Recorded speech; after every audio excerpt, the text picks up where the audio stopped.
이동의 뉴스 정면 승부 2부 최강병기 시작합니다. 오늘은 박지훈 변호사, 장용진 기자 나왔습니다. 어서 오세요. 안녕하세요. 안녕하십니까. 오늘 조국 전 장관의 영장 실질 심사가 있었습니다. 네. 조 전 장관이 출석하면서 검찰의 영장 신청 내용에 동의하지 않는다라고 했네요. 네. 강제 수사가 시작된 지 122일째다라고 밝혔고요. 그동안 가족들에 대한 수사가 진행되면서 무척 고통스러운 시간이었다라고 입장을 밝히기도 했습니다. 하지만 검찰의 영장 신청 내용에 동의하지 않는다라고 하면서 오늘 법정에서 잘 설명하겠다라고 설명을 했습니다. 예. 박지훈 변호사 다른 방송 나가서 이야기하는 거 제가 들어보니까 검찰이 직권남용 혐의를 적용한 것 이게 말이 안 된다, 불가능하다 이렇게 얘기하던데 맞습니까? 그렇게 얘기하기도 했지만, 네. 이런 부분들이 중요한 것 같아요. 직권남용죄가 두 가지 요소가 있죠. 예. 직권이 있어야 되고요. 그 직권을 재량권을 일탈하거나 남용을 해야 되는 이게 요소가 두 가지 요소인데 직권 부분이 가장 중요할 것 같아요. 예. 직권이 있어야지 남용할 것도 생기는 거거든요. 예. 과연 민정수석한테 수사권이나 이런 게 수사를 의뢰할 권한이나 이런 게 있느냐. 이런 부분이 가장 중요한 포인트로 보이고 그게 법리 검토가 필요하다고 법리 해석을 해달라고 조국 전 장관이 했던 부분이 법원에 그 부분 때문에 한 걸로 보이고 저는 좀 애매하다고 생각이 들거든요. 법리적으로. 예. 직권이 범위가 아니라고 봅니다. 그래서 남용할 것도 없다고 저는 생각이 드는데 그렇지만 검찰은 일단 직권 남용으로 봤기 때문에 법원 판단을 예. 지켜봐야 될 것 같아요. 조국 전 장관 측은 감찰을 한 뒤에 수사를 의뢰하느냐, 관계기관에 이첩을 하느냐. 네. 이건 정무적 판단 분야니까 정무적 판단을 했다. 그게 어떻게 직권남용이냐 이렇게. 그렇죠. 사실 직무유기라고 하면 또 얘기가 또 달라지는데 직권남용이라고 하면 또 저는 얘기가 어떻게 보면 좀 헛다리를 짚지 않았냐는 생각이 들어요. 근데 저는 이 부분을 얘기를 하려면은 사실 윤석열 검찰총장 과거로 좀 돌아갈 필요가 있을 것 같습니다. 2013년에 국정원 댓글 사건 수사를 하지 않았습니까? 그 당시에 이제 이 윤석열 당시 댓글 수사 팀장이 조영권 서울중앙지검장의 지시를 어기고 국정원 직원들 긴급 체포한 사례가 있었어요. 그때 왜 중앙지검장의 지시를 어겼느냐라고 하니까 중앙지검장의 지시가 도위법에서 도저히 따를 수가 없었다라고 했어요. 자, 그렇다면은 당시 조영권 서울중앙지검장은 직권 남용한 상태였거든요. 그렇죠. 지금 이게 똑같은 예를 들면 그럼 지금 거꾸로 시간을 돌아가서 조영권 중앙지검장 지금 구속해야 됩니다. 이렇게 앞뒤가 맞지 않는 일을 하고 있는 거라고 보거든요. 그리고 이 직권남용, 그러니까 기존에 여러 우병우라든지 이런 분하고 이렇게 비교를 하는 사례가 있는데 기존에 적용됐던 직권남용의 경우는 단순 직권남용 수준, 그러니까 부적절한 직무수행 수준을 벗어나서 거의 강요에 이르는 수준이었거든요. 근데 강요에 이런 것이 아니라 이거는 약간 소극적인 직무수행에 해당하는데 이것을 어떻게 직권남용으로 볼 수 있는지 사실 그 부분은 좀 애매합니다. 결국은 이제 법리 해석인데요. 우병우 전 사건하고 아마 검찰은 같이 보고 넣었을 가능성이 높습니다. 예. 우병우 사건은 세 번째 만에 영장이 발부가 됐는데 우병우 전 사건은 조금 달리 봐야 돼요. 동기 부분을 좀 봐야 될 것 같아요. 결국은 어쩔 수 없이. 동기가 뭐냐면 자신과 자신의 가족의 감찰을 막기 위해서 김석수 특별감찰관이죠. 여러 가지 동원을 해서 불법 사찰했던 이게 직권남용이 된 거거든요. 그 부분하고 과연 조국 전 장관 같은 게 무슨 동기가 있을까 싶어요. 유재수 전 부시장을 봐주는 동기가 있을까? 그 동기 부분을 검찰은 지금 어떻게 지금 추측을 하냐면 박형철 반부비서관 이런 사람을 통해서 여러 여권의 청탁 전화가 많이 왔다. 예. 이게 동기가 아니냐. 이게 검찰의 지금 영장 청구 내용 중에 일부로 보고 예. 이 부분이 가장 중요한 포인트라고 생각이 됩니다. 결론 오늘 밤 늦게 납니까? 이게 사실은 간단해요. 예. 옛날 사건에 비해서. 예. 너무 간단합니다. 예. 판사 판단에 따라서는 원래는 퇴근 시간에 하는 게 맞는데 정치적 함의가 상당히 있는 그런 사건이기 때문에 예. 자정전으로 날 것으로 보입니다. 결과 두 분 어떻게 예상하십니까? 이게 법리성을 보자면 제가 볼 땐 기각적이 훨씬 더 비중이 많이 두어야 된다고 생각을 하는데 한 가지 걱정스러운 것은 이게 아까도 우리 박지훈 변호사님께서도 말씀하셨습니다만 정치적 함의가 있는 사건이기 때문에 정치적 판단이 내려질까 봐 두렵습니다. 그렇다면 사실 정치적 판단이 내려진다고 하면은 지금으로서는 전혀 예측할 수 없는 상황이 될 겁니다. 법적 판단은요, 세 가지거든요. 일단은 우리 잘 알고 있지만 증거 인멸, 그 도주 우려 이건 없습니다. 그 범죄의 상당성 이게 소명이 되냐 이 예. 부분인데 범죄 상당성 지금 법조인들 사이에도 이게 범죄인지 아닌지도 애매한 상황이에요. 예. 설사 이 범죄라고 하더라도 과연 징역을 살 수 있는 상당한 그런 범죄인가 또 의문이기 때문에 법적 근거로만 그냥 따져보면 영장이 발부될 가능성이 낮다고 봐야 됩니다. 예. 법적으로 봤을 때. 그런데 예. 장 기자가 좀 지적을 했지만 장 기자 지적대로 다른 어떤 요소가 개입된다면 영장의 발부 가능성도 뭐 완전 배제할 수는 없다 생각이 특히 듭니다. 우리나라 같은 경우는 부부를 동시에 구속하고 혹은 또는 형제를 동시에 구속하는 건 대수인대로 피하려고 하고 있습니다. 그런데 뭐 잘 아시겠습니다만 정경심 교수 그 부인인 정경심 교수 현재 구속 중이고 친동생인 조건 씨 역시 구속 중입니다. 그런 상태에서 조국 장관을 과연 물론 사건은 다릅니다만 이게 과연 구속시킬 수 있는지 사실 다른 사람 같았으면 영장이 안 나오는 게 청구도 맞습니다. 안 하겠죠. 예.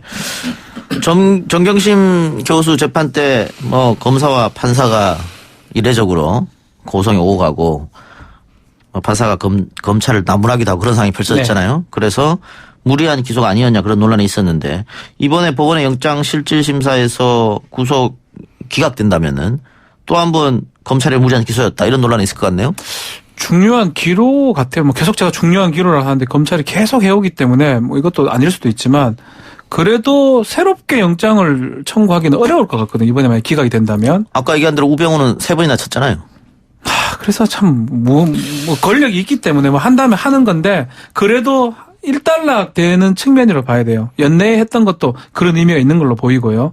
그렇게 된다면 앞으로 조국 수사도 그렇고 더 이상의 수사를 막 탄력받고 하기에는 좀 어렵지 않을까 생각이 듭니다. 조만간 이제 법무부 장관이 정식으로 취임을 하게 되면은 그 검찰 그 인사가 있을 예정이기 때문에 그 인사 전에 뭔가 결론을 내려고 할 것 같습니다. 그래서 만약에 영장을 청구한다면 그러니까 설날 전에 할 것이고 그게 아니라면은 현실적으로 영장은 추가 청구하기 어렵지 않을까 싶습니다. 다만 지금 변수가 되는 것이 지금 성철호 울산시장과 관련된 사건들 있지 않습니까?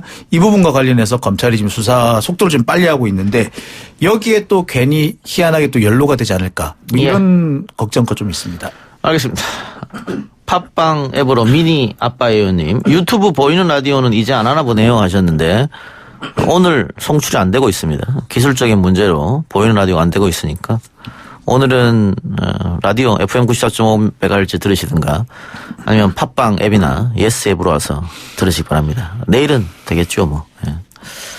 자 다른 얘기 한번 해봅시다. 유시민 노무현 재단 이사장이 검찰이 재단의 은행 계좌를 들여다봤다면서 불법 사찰 의혹을 제기했는데요. 검찰은 즉각적으로 반응했습니다. 그런 일 없다고. 네. 뭐 어떻게 된 겁니까 이거?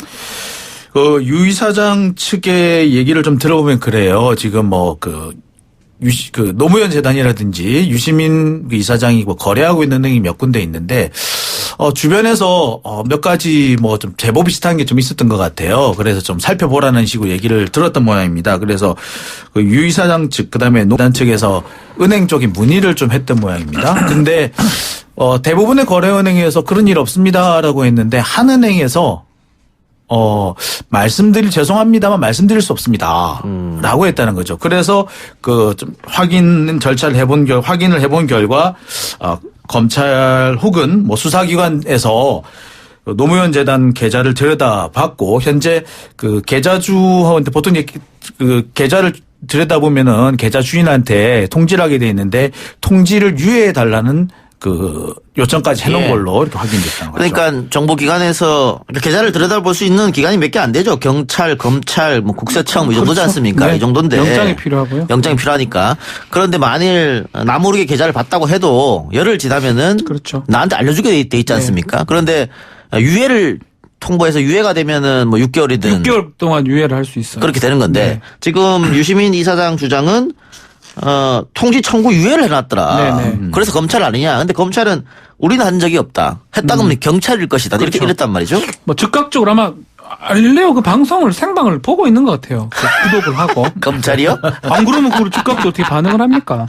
한두 시간 만에 바로 반응을 했거든요. 예. 바로 확인을 하고 한 걸로 보이는데 검찰 측 주장에 따르면 본인들이 계좌 추적을 한 바는 없다라는 것 같아요. 근데 사실은 계좌 추적을 하면 연결 계좌를 같이 하는 경우가 많거든요. 다른 거 하다가 그렇겠죠. 그 돈이 글로 들어갔다면 그까지 다 같이 보거든요.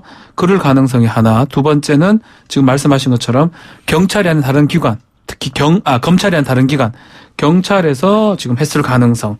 아니면 검찰이 뭐 본인이 중앙지검에서나 제대로 확인을 못했을 가능성. 이 정도가 있는 것 같습니다. 근데 지금 검찰의 반응을 보면은 일단 보기는 본 것 같아요. 그러니까 딱 부러지게 우리는 본 적 없다, 그런 적 없다라고 딱 잘라서 얘기했는데. 근데 이런 얘기를 일단 좀 이해가 안 돼요. 할 이유가 봤으면 받는 게 안 봤으면 안 받는 거 나중에 확인되는 부분이잖아요. 예. 굳이 즉각적으로 이렇게 반응할 이유가 있나 싶어요, 사실은.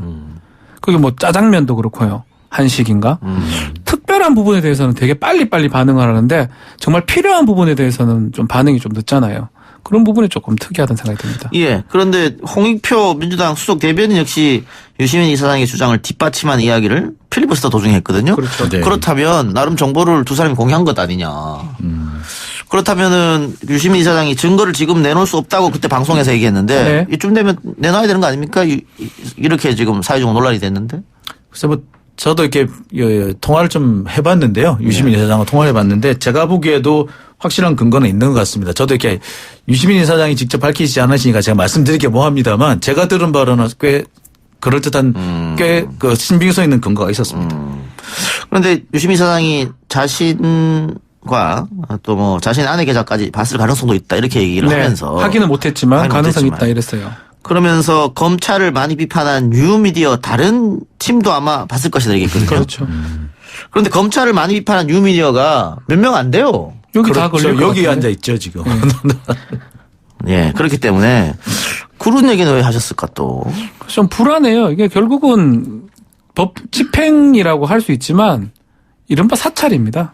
그렇다면. 만일 사실이라면. 네, 만일 사실. 왜냐하면 유시민 지금 전 장관 같은 경우는 유시민 이사장 같은 경우는 명예훼손죄 같은 게 지금 걸려 있거든요. 예. 말하자면 예. 명예훼손죄를 일반 사기도 계좌 추적을 안 합니다. 뇌물이나 이런 게 확실한 어떤 비리가 발견됐을 때 그 엄청난 증거가 있을 때 계좌 추적을 하는 거거든요. 엄청난 그 강제 처분 수사 중에 하나거든요. 그런데 영장까지 받아서 했다면 그 검찰의 어떤 뜻이라는 게 우리가 예전에 했던 민간인 사찰에 준한 상황이 아닌가라는 게 아마 유시민 이사장의 주장이죠? 주장이라고 생각이 예. 듭니다. 봅시다 뭐. 보면 결론은 나와요. 나겠죠. 이거는 예. 뭐 통보를 해야 되니까 언젠가는. 언젠가는 통보를 해야 되니까. 그럼 뭐 때문에 했는 건지 다 나옵니다. 예, 예. 제 거를 많이 열어봤으면 제 거도 왜 열어봤는지가 나옵니다. 예. 원래는 열흘 이후에 통보해야 되는데. 원래 열흘인데 유예 주거든요. 왜냐하면 예. 수사해야 되니까. 예. 6개월 이후에 우리 이동영 작가 것도 나오고 뭐 장윤진 기자 것도 나오면 뭐 그 말이 맞는 거겠죠. 예. 네. 지켜봅시다. 또 최근 진중권 교수와 유시민 이사장의 설전이 있었는데 두 사람은 그 예전에 그 같이 정당 활동도 하고 방송도 뭐 같이 하고 팟캐스트 있었는데. 같은 거 같이 하고 되게 예. 친했다고 제가 알고 있었는데요. 예. 네. 그 설전 내용 뭐예요? 지금 조국 전 법무부 장관의 딸 표창장과 관련해 가지고 지금 격렬하게 지금 대립하고 있습니다. 지금 표창장이 사실 표창장 위조와 관련해 가지고 유시민 이사장 같은 경우에는 이 표창장 위조라는 그 사실 자체가 존재하지 않고 그렇게 주장한 이 최선의 총장 자체가 잘못이다라고 얘기를 하고 있는데 진중권 교수 같은 경우는 계속해서 아니 뭐 그 사람이 박사학위가 없다고 해서 총장이 박사학위가 없다고 해서 표창장 위조가 사실이 아닐 것이다. 그 말을 또 어떻게 믿느냐 이런 식으로 지금 갈등을 벌이고 있는데 이게 이제 논리의 싸움이라든지 증거의 싸움 또는 사실관계의 싸움이어야 되는데 이게 서서히 이제 감정 대립으로 바뀌고 있다라는 생각이 드네요. 네. 예. SNS 통해서 뭐 비판을 하고 있어요.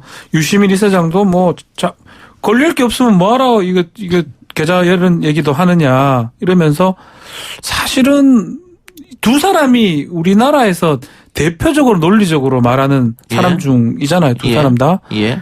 되게 지금 감정이 좀 격화된 그런 상황으로 보입니다. 특히 이제 진중권 교수가 뭐 60 넘으셨느냐 뭐 이런 얘기 하셨는데 얘기를 해요. 이거는 좀 너무 과한 것 같아요. 이런 말씀은 안 하시는 게 맞을 것 같은데 이런 얘기까지 나왔다는 건 감정적으로 상당히 격해 있다라는 뭐 반증이 아닌가 싶습니다. 유시민 이사장이 60 넘으면은 정치를 하지 말아야 된다. 과거에 강에서 그런 얘기 했던 했었죠. 적이 있죠. 예, 뭐 그것 때문에 정치 하신 건 아니는데. 그것 때문에 얘기한 게 아닌가 싶은데. 그래요.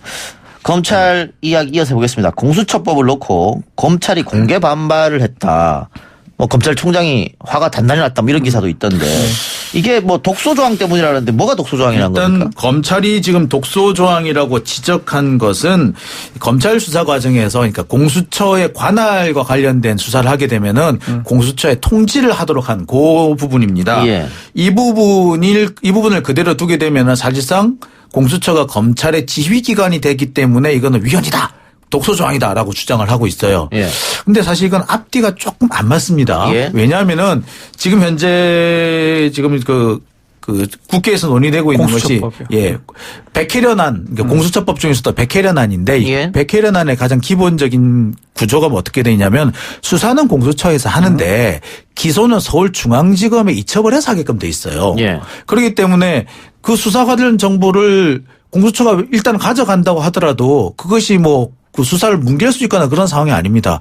그리고 만약에 불기소 처분하게 되면은 검찰총장한테 통지를 하게 돼 있어요. 그러면 검찰총장이 만약에 공수처 불기소한 것 같으면은 다시 수사를 할 수도 있는 겁니다. 근데 뭉개기를 한다?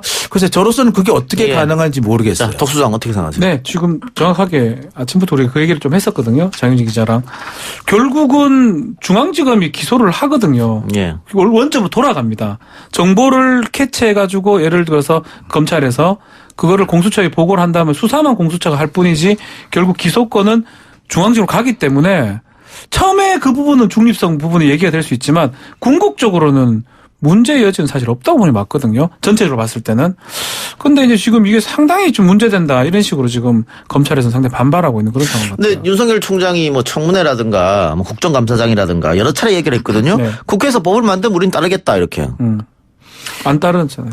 그러니까 지금 얘기로는 이게 그래서 지금 나오는 것이 과연 이것이 윤석열 총장의 뜻이냐 아니면 그 다른 사람들이 윤석열 총장의 뜻을 사칭하느냐 만약에 이렇게 위헌 정도가 된다면 사실 전임 문무일 총장 같은 경우는 이런 경우는 실제로 나와서 말씀을 하셨거든요. 몇 번 여러 차례 기자들 앞에 서서 그러니까 정말로 위헌을 따져야 할 정도로 심각한 문제라면 입장을 발표를 했을 겁니다. 그런데 그렇게 안 왔다는 거는 글쎄요. 이거 조금 더 이 검찰의 입장에 대해서 자세히 좀 지켜볼 필요는 있는 것 같습니다.